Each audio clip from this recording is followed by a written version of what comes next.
Hey guys, what's up? So for those of you that don't know, right now the Smogon Classic playoffs and tiebreaker are happening. I'm not going to go into a ton of details because you guys just want to see the games, but just to sum it up, Dice and Alexander both finished with 18 points, so they're tied with the 16 seed alongside FMG, and only two of the three can advance into the 15 and 16 seed of the main tournament playoffs. So both these guys are fierce competitors. Alexander has been known as one of the best RBY players, and in recent times he's also been established as a top tier ADV player as well, doing very well in tournaments like SPL. He also has won in OLT before, and all in all, I would rank Alexander one of the top 20-25 players of all time. He's just very consistent among a number of generations. He's also good in new generations sometimes as well. Dice, on the other hand, is a really good and proven player as well, but his best generations are probably Black-White and ADV. So the ADV is going to be pretty hype as well. He also has played GSC at a really high level historically, though, in tournaments like SPL. So definitely someone that knows his stuff around these generations, and he's actually made finals of Smogon Classic before, and he's qualified for other tournaments and done well in tournaments like SPL, World Cup, even Snake Draft this year. So he's a very versatile player as well, and these guys are some of the more threatening people to make the field if they advance. So let's get into it. Game one was Alexander's, perhaps his best tier, if not the second best tier behind ADV, is RBYOU. So he probably has an advantage here, but we'll see. We're going to see Elite Jinx against Army, so right off the bat, we're probably going to see some sleep if it's going to connect through Thunderwave. It is indeed. So that's a fine start there. And Taurus is going to double in on the sleeping Starmie and go for some body slams just to try and force some damage as the Starmie stays asleep, and it's more likely not going to have a longer sleep this generation because the mechanics in generations 1, 2, a bit more liberal in sleep turns, but unfortunately, after a sleep turn, Dice is going to switch out, so Alexander is going to be forced out, and Snorlax is going to get a 44% body slam on the Chansey, which recovers it off. And now he's scared of counter or reflect, he's going to switch out again. Dice is going to try and scout out, see if it's Thunderbolt or Seismic Toss with the Starmie, and then he doubles in his own Chansey, which is smart there. He goes for a Sing, and Alexander scouts with it with the Blissey, which is a really smart play. The Jinx, which is a really smart play because it's paralyzed. Now we're going to see a Blizzard there into Starmie, and the Snorlax comes back in to reset things. So I assume we're just going to see a body slam on the Chansey, up 40% there. Now a soft boiled from the Chansey on a Hyper Beam, and the Hyper Beam's going to critical hit. And now, for those of you that don't know, this generation critical hits are actually based off like the speed stats. So Snorlax is a bit lower, more like the average critical rate, whereas something like Tauros or Starmie or Alakazam or Jolteon, the faster Pokemon, their crit rates can be, like double or even triple the normal rate, which is kind of crazy, and arguably one of the defining features of this generation. But yeah, Snorlax hitting a critical hit on the first Hyper Beam there when it would have had to use a restore turn otherwise, because if you get a kill, you don't have to in this generation, as you newer viewers, but if you do kill something, then you don't. So that crit is a really timely, lucky there. And Dice scouted for the Hyper Beam with the softball, but didn't quite work out there, unfortunately. Anyway, we're going to see a Snorlax mirror now, and we're just going to see them trade body slams, no reflect, which is interesting as it's pretty common this gen. And now we're going to see a reflect as the Jinx comes in. Really good play there from Alexander. But now he's just going to retreat the Chansey, perhaps scared of a Hyper Beam or body slam on a paralysis, as he doesn't want to risk that. And he wants to potentially save the Jinx to absorb sleep later on. Now we're going to see the Chansey get a reflect up as the Snorlax booms, and ultimately that was fine for Dice. It did get a crit, but I'm not sure if that really mattered. There might have been a roll, would have left it really low regardless. But yeah, good turn there for Dice. Now we're going to see the Alakazam be revealed after Rhydon came out from Dice. So Rhydon, really interestingly good Pokemon, and we're going to see a Seismic Toss miss. So yeah, every turn is a 1 in 256 chance of seeing a miss from the 100% moves. So yeah, that was unfortunate there, but now he goes for another Seismic Toss, and now Body Slam's going to miss from Alexander, and Earthquake misses from Rhydon, and honestly, this is just crazy. I've never seen anything like this before. 3 1 in 256 misses in basically succession over the course of 4 turns. I've never seen anything like that before. The odds of that are infinitesimal, and it never happens, so it's just something cool every day. But yeah, ultimately the Rhydon is also going to get paralyzed there, just a really hacky sequence of events there, unfortunately. Finally, the Rhydon is going to be able to break through and substitute up on this turn. Now he can get a chance to critical hit through the Snorlax's Reflect. Speaking of crits, this Snorlax seems to like critting, as it does a crit on the substitute there. Now it can 2 KO to substitute, as otherwise it's a 3 KO to substitute. And now Rhydon is going to reveal that it's Rest. Rest is a bit more common than Rock Slide nowadays, which is a really cool tech on Rhydon, just to help heal up in these sequences against like things like Mono Snorlax, or against Electrics to increase survivability. Anyway, Snorlax is going to wake up, and it's going to be Thunderwave by the Alakazam, and now he goes for Hyper Beam, and unfortunately for Dice, it's going to miss, so now there's a free switch to Tauros instead of a restore turn, and now Tauros comes in, and it Earthquakes the Rhydon for 57%, so Rhydon's going to get out of there, and Starmie is going to be the fodder of choice for Dice, perhaps. It looks like Alexander has a pretty big lead at this point in time. as Heart Beam does in fact take out the sleeping Starmie, so now he could even sleep something else potentially if Jinx is able to come in safely. Snorlax is going to be the play for Alexander though on the Body Slam there. And now looking at this position after this Body Slam, Hyper Beam there is going to be 52%. So the thing is that now Dice's Tauros is in Hyper Beam range from Alexander's Tauros, which is huge, but also things like Body Slam can 2-KO it, or Hyper Beam can kill it. Starmie is always going to 2-KO it. Yeah, so this looks really good for Alexander. Not only does he have the Pokemon advantage, but now the Tauros is weakened, so it can't pull the game out of its ass with some lucky crits. Thankfully, though, he's going to be able to take out the Snorlax if it stays in here, as it does, in fact, do just that. And to avoid a potential mineral, Hyper Beams to play there from Dice. Alakazam is a great last tier for Alexander, as it's quicker than the Tauros as well. It's going to Psychic into the opposing Alakazam, and now Jinx is going to come in to try and take advantage of the special trap on the Thunder Wave. So yeah, it looks like Alexander is well ahead in this game now. Both are going to be paralyzed there, ironically enough. And for those of you who don't know, after special drops, the speed is lowered even more. So now Jinx is quicker than Alakazam. Now Rhydon comes in hoping for a paralysis, but no such luck as Jinx is going to hit. And yeah, it looks like Alexander is going to run away with this game. As while Tauros' finest efforts with the crit Body Slam is great, it's still going to be very low. And Psychic's going to do 44, leaving it just below 5%. And Body Slam's not going to get a critical hit or a paralysis there. So yeah, Dice has just pretty much squandered his position there. Not that he misplayed, but he rather just needed luck to bail himself out, and he didn't get that luck. So yeah, it's going to be a win for Alexander in Game 1 in what could be seen as his best tier and his most advantaged tier. So it's a good start there, but both these guys are still fierce competitors. So next up, we're going to see Dice's best generation, Generation 5. Alexander's using a team that I've used this 6 a million times. I used it in SPL against Ruhr in 2019. I used it in Smogon Tour 26 playoffs against Okuru in round 1 of the Smogon Tour that I made finals of. And I've also used it in countless other tournaments. I've actually won a Black-White seasonal with this team, and I've won a couple Black-White Smog Tours predominantly using this team. But I'm thinking his variant's more likely not going to be different than mine, because Scarf Garchomp has seen so much better days in Black-White, and this is part of the reason why I've retired this 6 personally, because my variant was Scarf Garchomp with Swords Dance, Fighting Gem, Landorus T, Stealth Rock Tyranitar, Spikes, Ferrothorn, especially Defensive Rotomosh, and Specs Latios. But nowadays, Stealth Rock Tyranitar is moving downward in viability, so we might see Garchomp or Ferrothorn carry that load. Garchomp makes a lot of sense. And then potentially something like a Scarf Rotowash, Scarf Landorus T, or Scarf Latios. Of course, this does leave it more vulnerable to things like Volcarona and potentially Alakazam, because you don't have Dual Chop on your Scarfer, but there are still ways around those Pokemon, and it fits other metagame trends so much better. And Fighting Gem Landorus T is really cool against standard sand teams, especially with things like Breloom, as you can set up on them, and they just pose a big threat. The combination of Earthquake, Fighting Gem boosted Superpower, and Hidden Power Ice is just really hard to switch into. So yeah, a really great 6 brought here by Alexander. Dice is kind of bringing his typical kind of fringe balance teams with some interesting cores. Right now he's got Slowking, which you don't see a ton in Black-White. Probably not too useful here against Tyranitar plus 2 ground types plus Ferrothorn and Rotowash, but hey, who knows, maybe he can sponge a couple hits. He also has Breloom, Landorus T, Excadrill, Keldeo, which is always a cool bring, and Tyranitar. So let's see how this game goes here. Alright, we're going to see lead Landorus T for Dice against Rotowash, so it's a good start there for Dice. I think you really have to lead Breloom in this match and protect turn 1, but perhaps he was scared of being caught off by a Stealth Rock Garchomp, or Swords Dance Garchomp. Anyway, we're going to see a Wisp turn 1, followed by a Volt Switch turn 2, as Dice lets Slowking eat the burn, and then goes to Breloom to eat the Volt. Smart play there by Dice. Gets the Toxic Orb up there. Now Garchomp comes in here, and it's going to set up Stealth Rocks. Yeah, that confirms the team is indeed different, and to make matters even worse for Dice, it's going to be a Life Orb Draco Meteor from Garchomp, so it looks like a nice early start there for Alexander, as he's going to 2-hit KO the Landorus T with Life Orb Draco Meteors, only taking 20% in the meantime. Keldeo comes in here now and does buff an Ice move, so Latios is going to come in, and it's going to come in on a Secret Sword, but it's going to critical hit, so that's a nice turn there for Dice, leaving this really weakened. Rotomosh is going to be the double here, perhaps predicting the Drill or the Tyranitar. He's going to, however, catch the Slowking, which is a nice mid-ground there for Dice, because Full Switch isn't going to do a ton here, and it could potentially get a Scald off. However, as you see here, 37% is going to be the damage. Tyranitar is going to come in, and what is the play for Dice? Goes for the Scald. Is it going to burn? Is it going to crit? He's going to get the burn. So yeah, that was actually fine back and forth there for Dice, as now he could live a Pursuit in all likelihood, or at least it re-roll. He actually predicts that, and he switches out. And again, if that wasn't banded, Pursuit wasn't killing him, Band isn't very common. Yeah, he just goes for Crunch, given that damage it wasn't banded. So yeah, I mean, Chople is almost all Tyranitar in Black-White, honestly, and for a great reason. I made a video on that, actually, so check it out in my metagame analysis playlist. But yeah, we're going to see a spin there. And Fire Blast from Tar, which is 76%, but more importantly, Burn Drill, meaning that it could potentially be in range of a couple other things, like Iron Barbs or Rough Skin with Rapid Spin. So if Rocks go for Alexander, they might be able to stay.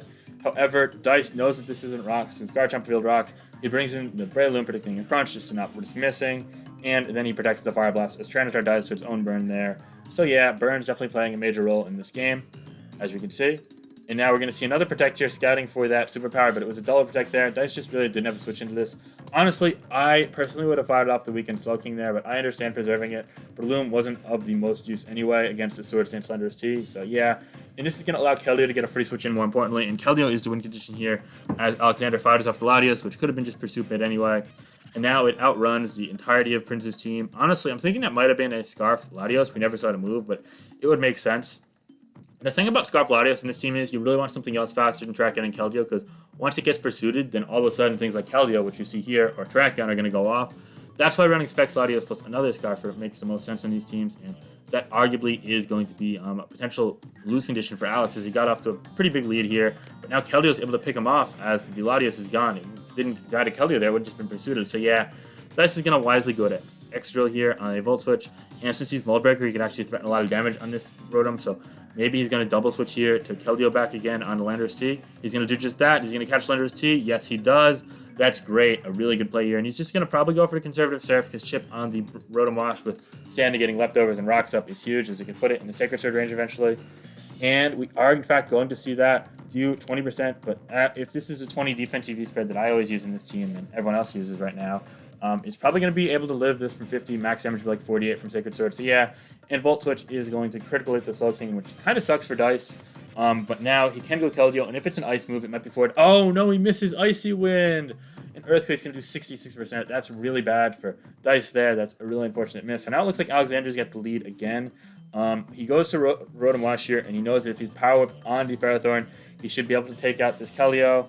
Okay, but if this dies, then all of a sudden, looking at Dice's team, I'm thinking it's going to be Scarf Tyranitar, because this is Stealth Rock, and this isn't Scarf. It has to be Scarf Tar. So if Scarf Tar is an Ice move, he could potentially win this game, especially if Alexander isn't paying attention to that prospect with this dead. Because yeah, now your Ice Beam Absorber is gone. You just have Ferrothorn. So wait, if Ferrothorn takes a Sacred Sword, it actually would be in Superpower range. So it might be some 50-50s for the game. He does in fact take it. Okay. Power Whip. So now, Tyranitar is going to come out here and threaten to have a superpower, but he needs to preserve this for Ice Beam. So I think the play here for Alexander is to fodder off one of the ground types, probably the Landorus T, because it takes superpower better. So go to Landorus T, and if you bring it in an Ice Beam, that's fine. You'd go back to Ferrothorn, and then the game comes down to a 50-50. Yeah. But if you fodder off this Ferrothorn and superpower right now, then you just lose the Ice Beam. So in a way, this is a 50-50 to get to a 50-50, but ultimately I think the more conservative play for Alex is just to go Landorus T, as you still have good odds. But we'll have to wait and see. Of course, freeze crit chances also favor Dice just very slightly, but yeah. And he goes for superpower into the Ferrothorn, so I think that was an oversight by Alex. I don't think he was expecting Scarf Tar, which he really probably should have been, because this is the only potential Scarfer left, seeing as Landorus T is Stealth Rock, and I think Leftovers was revealed as... No. But yeah, it was Stealth Rock, and the Drill is Leftovers, obviously. So yeah, so if it's Ice Beam, it's going to be able to win the game here. Is it going to be Ice Beam? Drumroll, please. And yes, it is Ice Beam. That's going to be a win for Dice. He's able to pull this game out really out of nowhere. So great late game there by Dice. And Alexander, I don't know if he really choked. I don't think he choked, but I don't know if he necessarily played optimally either. Just a really complicated endgame there. All the props to both players, though, for a really tight game there. So yeah, now we're going into Gen 4. We're going to see a Azelf lead here against Jirachi. And if Scarf Jirachi goes for Iron Hit, it gets a critical hit, which is good for Dice. It's Citrus Berry Azelf, which is always cool to see, but it's going to get flinched down there. And now, perhaps predicting a switch, or knowing that he could live another without a crit, he goes for a Thunder Wave there, and then he gets Rocks in the Tren, as Tren goes for Rocks. And Tren goes for Protect on the Boom, but it's going to fully paralyze, so that sucks for Dice, but if it's followed up by something like a Dugtrio, it doesn't really matter, but it's not, it's followed up by Gyarados. Okay, so I assume we're going to see something like a Zapdos or a Starmie to follow up here, or even a Rotom, but yeah, he goes to Starmie, it takes a critical hit, Waterfall, so a pretty fortunate start here for Alexander, but thankfully he can just recover up here, and it seems like there's no Tyranitar lurking in the back for Alexander, that has Pursuit at least. +1 Earthquake is going to do 68 to Starmie, but it's probably max HP Starmie, which makes sense, and he gets a Thunder Wave off of there. He's going to just recover until Paralysis comes if it's before he dies, and he should have 1 or 2 more recoveries left after that first one. And we're finally going to get a full Paralysis on turn 9. So yeah, it's going to allow for Dice to not only get a spin-off, but also do some damage here. It's probably going to be Thunderbolt or Grass Knot or Psychic, one of those moves. Oh, nope, none of those moves. Actually, it's Thunder Wave, never mind. It's Surely Surf as last move. But Cell Beat is going to be able to wall this barring a Bounce, and Bounce could just bait in the Heatran or Jirachi. So yeah, Grass Knot is going to be on the Celebi though there, and it's going to be able to 2KO it as the Gyarados gets fully paralyzed. We'll never see if it was Bounce or Ice Fang potentially. And now Dragonite's going to come in, but this is potentially scared of Hidden Power Ice if it's not Yachi Berry. And it is, but it's going to live with 1 HP. And now Starmie's going to come in as a fodder. And is that going to be Life? It is Life Orb for Dragonite. So instead of having to rely on the Scarf Jirachi to revenge kill it with U-turn, or potentially going to something like with priority, he's just going to get the kill with Life Orb there. So that's really good for Dice. It's now a 5-3 game, but a Metagross is going to come out, which is super threatening to the Pokemon Dice has shown so far. However, he's going to reveal a Gastrodon, and that's going to just stomach the Earthquake with ease, even if it's probably a more specially defensive Curse variant.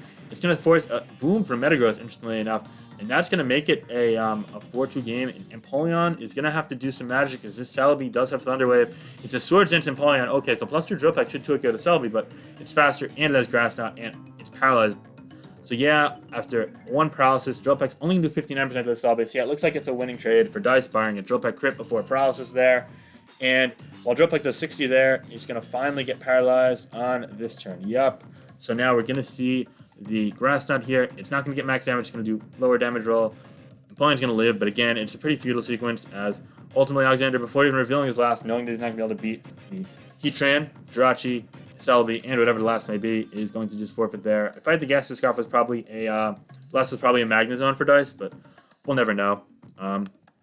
Alexander is going to pick GSC as the 4th game, now down 2-1. GSC is a tier that he's personally excelled in tournaments like World Cup and, of course, Classic, but Dice has also done well in tournaments like SPL, so this is going to be a pretty interesting game, for sure. So Snorlax is going to be the lead here, and Nidoking for Dice. I assume we're just going to see a Lovely Kiss or a Thief. He's going to go for Thief into Zapdos. Yup, a very Dice move. Thief in general and Nidoking is pretty solid. And now, scared of the Zapdos, he's going to go to Snorlax. Over scared of a Lovely Kiss, he's going to go back to his Snorlax, revealing that it might be a Rest plus Sleep Talk variant. So they could be paired with something like a Tyranitar or an Umbreon in the back. And we're just going to see double edges into the Cloyster from Alexander, which takes 2 of them, leaving it at 45. But it also gets a Spike in the meantime, which is really good. And a Toxic to add insult to injury for Dice. So Cloyster is doing his normal Cloyster things. It could potentially explode here, but that seems premature. So I'd imagine Alexander might go out to his Resist, which is indeed a Tyranitar with Pursuit. And it comes in on a Gengar, predicting the Boom. Really great turn there by Alexander. And to make matters worse for Dice, he's going to go for Hypnosis and miss, as Crunch is going to hit for 66%, and it's going to drop, so now it's in Pursuit range. But predicting the Hypnosis now, Alexander pulls back and goes to the Zapdos, which presumably has Sleep Talk, as Dice goes Fortress, which is a really risky play. If this is in fact Sleep Talk, it is, and it rolls Thunder, the 67%. If it rolls another Thunder, that's a problem. Also, okay, he goes to the, he goes to the Cloyster on a Spike. Okay, so not wanting to risk potential Boom into the Zapdos, that's great. And now Cloyster's just going to go for Surf, predicting perhaps a Gengar, and Starmie is going to come out for Dice. So now Dice could potentially wrap him away. It looks like actually a pretty good spot from Dice, and he goes for Thunder, predicting to stay in. And it's going to connect and critical hit against the Snorlax, but only doing 30%.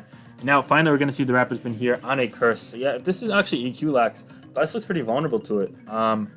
Wait, is last like Scar? Son of a gun.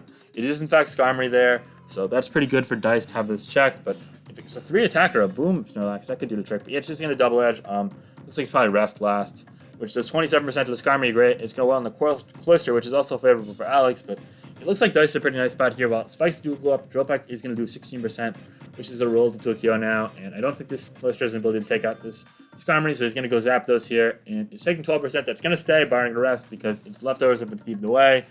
But the Poison Snorlax being switched into Zapdos isn't great, especially if it Sleep Talks to Thunder here, and it Sleep Talks a Rest, which, okay, at least it contains the sleep now, so that's good, but Tyranitar is going to come in now on the Body Slam. Okay, speaking of Earthquake Blast posing a threat, it could pose a threat here. However, Alex does have nice outs, but he's going to dodge an Earthquake on a Rock Slide, but ultimately it wouldn't matter unless, like, Crit Flinch hacks happens, because we're going to see a Rest there from Snorlax. And now Body Slam is just going to continue to cascade down on the Snorlax from Tyranitar. Reveals it's a Mono Lax, which is interesting. It's probably not Cursed then. It's probably like Earthquake or Flamethrower last, because running Mono Cursed Lax without Pursuits wouldn't make a ton of sense to me. Yeah, now he goes to Nidoking here, predicting another Rock Slide as the sleep times have been wasted. And it does 17% to Nidoking, so actually this could be a favorable one for the Tar, as Earthquake is a roll to a kill, I believe, but Tar's going to pull back, and Ice Beam is going to come here, predicting the Zapdos from the Dice side. Really great play there. And now Espeon's going to be the play here, predicting perhaps another Ice Beam, and that's a really threatening Pokemon here for Dice, honestly. But he doubles, predicting the Starmie perhaps, and he gets to Snorlax. Okay, same difference. Yeah, and this Tar is back out now. So we see 5 Pokemon for Alex and all 6 for Dice. And we're going to see a Sleep Talk Rest on a Roar. That's going to Roar in the Gengar. That's really good there for Alex if this Ice Punch doesn't freeze. Yeah, he's going to take out the Gengar. So that's a great sequence there for Alexander. And now Nidoking comes in here. Zapdos comes in on the Ice Beam. Snorlax doubles in now on another Ice Beam. He'll tank an Earthquake now with ease and probably rest up if he does just that. That invites the Fortress in though, and Fortress could go for Boom. He instead goes for Giga Drain, predicting the Cloyster. It's going to just shrug off the Nidoking, but if the Nidoking's not a fire move, which it is, oh wow. Okay, all of a sudden this Nidoking's a huge threat for Dice's team. In fact, Dice is a little vulnerable to this, honestly. Starmie can come in and try to revenge kill it, but it can't actually kill this in one hit, and he's going to go for the spin on a Thunder or Lovely Kiss. Lovely Kiss there. So yeah, it's Lovely Kiss. It just drops Thunder. Fire Blast hits Heracross and Skarmory anyway. It's just you miss out on hitting things like Starmie, which you can Lovely Kiss, and Suicune, which is kind of a hard wall to you then. But yeah, this is a good bring there for Alexander, and it's going to stay asleep now. And finally, Skarmory comes in here on an Earthquake, but it's just risking Fire Blast, so he's going to see Dice all of a sudden on the back foot against his Nidoking. Earthquakes are going to be doing 26% to Snorlax, but it's going to roll a double edge there, so that's good. And we still don't know what the last move is. Tyranitar comes in now, and it's going to crunch into the Nidoking, and Nidoking's back out for Dice. Now both Nidokings are really terrorizing the opposition. Snorlax is going to be asleep, and it's going to Sleep Talk a double edge, but it's not going to quite take it out, and that's going to leave it just barely outside of Earthquake range. It's going to live at 1%, and oh god, that might have decided it. If this Snorlax was dead, that would have been huge for Dice's Nidoking, but ultimately, it's not going to die. And to make matters worse, it's going to land a critical hit in that Skarmory there with the double edge. So yeah, it looks like Alexander's going to win this game, but he had a huge lead at this point anyway. So yeah, some really cool playing, and Espeon's a cool Pokemon, unfortunately we didn't choke his ton, but also just made a lot out of his Tyranitar and Nidoking there for Alexander. Well played there. So now we're going to game 5, which is ADV. Both of these guys are really good at this tier. Dice and Alex have both played it in tiers like SPL, in tournaments like SPL. So we're going to see some of the best here. Let's see what they have in store now. We're probably going to see a Tyranitar lead from Dice. Yep. And yeah, Tyranitar is just a very common lead for both players and in general, so no shocks there. We're going to see Alexander switch out on the back foot to Suicune as Dice reveals Brick Break. It's only going to do 15% reveal, and that's probably like going to be a bulkier Rest-Kun. It's just going to go for a Surf there casually into the Celebi for Dice, which is a good response to Suicune, and Alexander's going to reveal his Fortress now, as it's a Leech Seed variant to Celebi, so it's more likely not to be not hidden Fire. So Alexander's fine to just stay in here. Alright, so he goes Skarmory. That indicates it's probably going to be a Drill Peck variant. Yep, and he Drill Pecks, knowing that he's going to go for the spin of the Leech Seed, and that's going to leave the Fortress of 65. So now the Skarmory can 1v1 the Fortress, but it's Taunt to prevent more spikes from going up. That's really great. And now Dice can probably just go for the spikes of his own, but Alex is going to see through that and spin. And given how ADV Taunt works, it's going to wear off there. Now we're going to see his spikes into the Gengar's, which, yeah, some nice plays there by both players. Gengar's going to position himself nicely to get in as Tyranitar comes in for Dice in his Will-O-Wisp, so it's probably not going to... but most you can do here is just like Hidden Bar Grass or Giga Drain.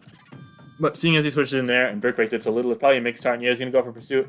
He's going to get a critical hit and take out the guard. It might have been a bulkier guard. We don't really know yet, so that may very well have mattered, or maybe not. I'm going to say probably more likely than not it did matter. So that's unfortunate for Dice there. Suicune is going to be brought out here and it's going to double the Fortress on the Skarmory, which is a good play by both. But now Dice can rain drone some Drill Pecks on this Fortress as it gets off a Rapid Spin to remove the spikes. But yeah, the Fortress isn't going to live forever as Drill Pecks is out-damaging leftovers easily. But spikes here, and spikes go up for Alexander. Yeah, he's no reason not to set up more spikes. Drill Peck there. I assume just the third layer goes up. No, he actually goes for spin. Okay, personally I'd set up a third layer, but hey, to each their own. Now Tar comes in on a Drill Peck. So it's a great play there by Alexander, and now can threaten potentially Fire Blast. Spikes go up here, and Fire Blast going to do a lot. It does 97%. Holy moly, that leaves Skarmory in pursuit range. If he has it, that would be big for Alexander, but he does not have it. But he does go for a crunch in the Flygon. It's 47%, and it gets a drop. Oh, damn. That's really, really good for Alexander. He's just going to be able to 2-KO with crunch now. It doesn't mind taking the Earthquake. So it looks like Prinz has a pretty nice position here. Earthquake's only going to do 64 to the Tar, which probably has a lot of HP investment. This might be a bulkier Flygon as well. But yeah, Crunch is going to take it out in 2 hits, and now the Jirachi comes in here. Maybe it's got like Dynamic Punch or something, and it does have, but it misses. Yeah, I was going to say Hidden Power Fire probably doesn't take it out, but all Tar can do is roar as Celebi comes in, and Celebi given Surf down before, and it might be a modest Crocune, which is very common in ADV. It's probably going to be especially defensive, or at least has some EVs. And yeah, that Crunch only does 51, whereas it did 40s to an unresisting Flygon, so that's specially defensive Celebi for sure. And Leech Seed plus Recover is actually going to beat the Tyranitar despite the type advantage for Tyranitar. So it's really good there for the Dice said that healed up, and now we can go Skarmory. And what's really cool about this is, seeing as Rapidstorm only does 2% and Skarmory has leftovers intact, and the Tar's not Pursuit, he could actually continue to pursue this 1v1 and heal up the Skarmory, as it was initially at 3%, but now it's all the way at 19%. And it's only going to get healthier, but now this Tar is a big problem switching into for Dice. So he goes to Moltres out of desperation, and Crunchy is going to fall short of Tookyoing, but Hidden Power Grass actually looks really good against this plus Kun. If Crunchy isn't going to Tokyo, it's going to live at 3% after Sand, so all of a sudden this Moltres is a major threat. He might go takes it out. Okay, so now the Tar's gone. It did its job and then some, but still. Suicune's going to come out here to threaten this with Surf, but the Moltres, seeing as there's no Stealth Rocks in this gen, can switch out and just stay at 9%, is immune to the spikes, and Selby's going to come in on that Surf, taking only 16%. Yeah, I think it's probably like modest Crocoon on this team. And Fortress can come in, great, but it's probably going to eat a Leech Seed. Oh, it actually comes in a Recover. Okay, so that stops the bleeding a little bit for Alexander there, but we're just going to see the Skarmory come in now, and it's going to gain health, and going to go for a Drill Peck into the Kun, forcing a rest. Okay, Fortress comes in now on a Hidden Power, but it's Hidden Power Grass, unfortunately, for the Dice side. It does better bench the Kun with Hidden Power Grass, so that makes sense. Yeah, Skarmory comes in and eats a Hidden Power Bug for 5%, and it goes for a Taunt here, preventing the Sleep Talk. Really smart play there. And now Jirachi is going to be revealed for Alexander. Okay, it's going to get Spikes here. And now is this going to be Calm Mind, or is it going to be a Wish, Body Slam, Fire Punch, Protect variant? Given that, we're not sure. It could be a bulky Calm Minder still. It only did 22% with Fire Punch, so it's definitely bulky in one way or another. Somebody's going to heal up here, though, and that's going to invite the Fortress in again. Skarmory comes in now. Yup. Set up Spikes, and now the Selby comes back in on a Body Slam. So that's going to reveal it's probably Wish, but Protect, last two moves, and Jirachi. Looking at this team, it could be specially or physically defensive, depending on the last Pokemon. Yep, Body Slam's going to come out there, and we're going to see a double switch to... Whoa, hold up. Hold the phone. So Selby's going to come in here, and now he's going to predict the Fortress, and he's going to double to the Moltres. And that's really great, as now a Fire move threatens this, and also he can potentially Hidden Power Grass into the Kun and get a 3 KO after Spikes, or just outright, really. Maybe even 2 KO if he gets high rolls, but I don't think they run Modest, they tend to run Timid, so yeah, he's going to do 43, so yeah. He's actually going to 2 KO after Sand, but if this Kun can Sleep Talk, if it is Sleep Talk, and Sleep Talk to Surf, that's big. It's going to live. Is it going to get Surf? No, it is not. And all of a sudden, Flamethrower toasts both of these Pokemon. So the last has to deal with this. And given that he wants Hard Kun, I don't know that it does. He goes Jirachi. Okay. Dice goes for Protect. That's going to show Leftovers order. Both went for Protect. Wow. And Moltres is quicker. So yeah, that makes a lot of sense. It just goes for the Fire Blast. Is it going to take it out? It does. And all of a sudden, if that is Alexander's follow-up and he goes Fortress next, it's probably just a last Pokemon that loses to this. So he's going to try and get the Spin Killer on a Fire Blast, but it's going to connect. And Alexander's going to go Swampert. It's an offensive Swampert. Hidden Power Grass got a crit. It probably would have killed anyway. And yeah. So if it was in fact offensive, and given this is the Rock Resist, this being offensive makes all the sense in the world, especially with the Kun. But yeah, so it's going to be a best of 5 win by Dice. Moltres is going to clean up the entirety of Alexander's remaining team. Really well played by both ends overall, and a good series. If Alexander beats FMG and Dice beats FMG, then those two can still both qualify. But Dice puts himself very close to qualifying unless the round robin resets. He's going to be in the tournament now. That's great, and we're going to see more Smogon Classic to come. My set is going to be probably later next week against Tamahome, and I'll try and bring you guys some other sets or select Black-White games, maybe DVB games as well. So hope you guys enjoyed this best of 5. I figured I'd bring more old gens to the comments, to the channel, because comments requested. So yeah, be sure to like, comment, and subscribe. This will be up sometime later this week. But peace, guys. Have a great day.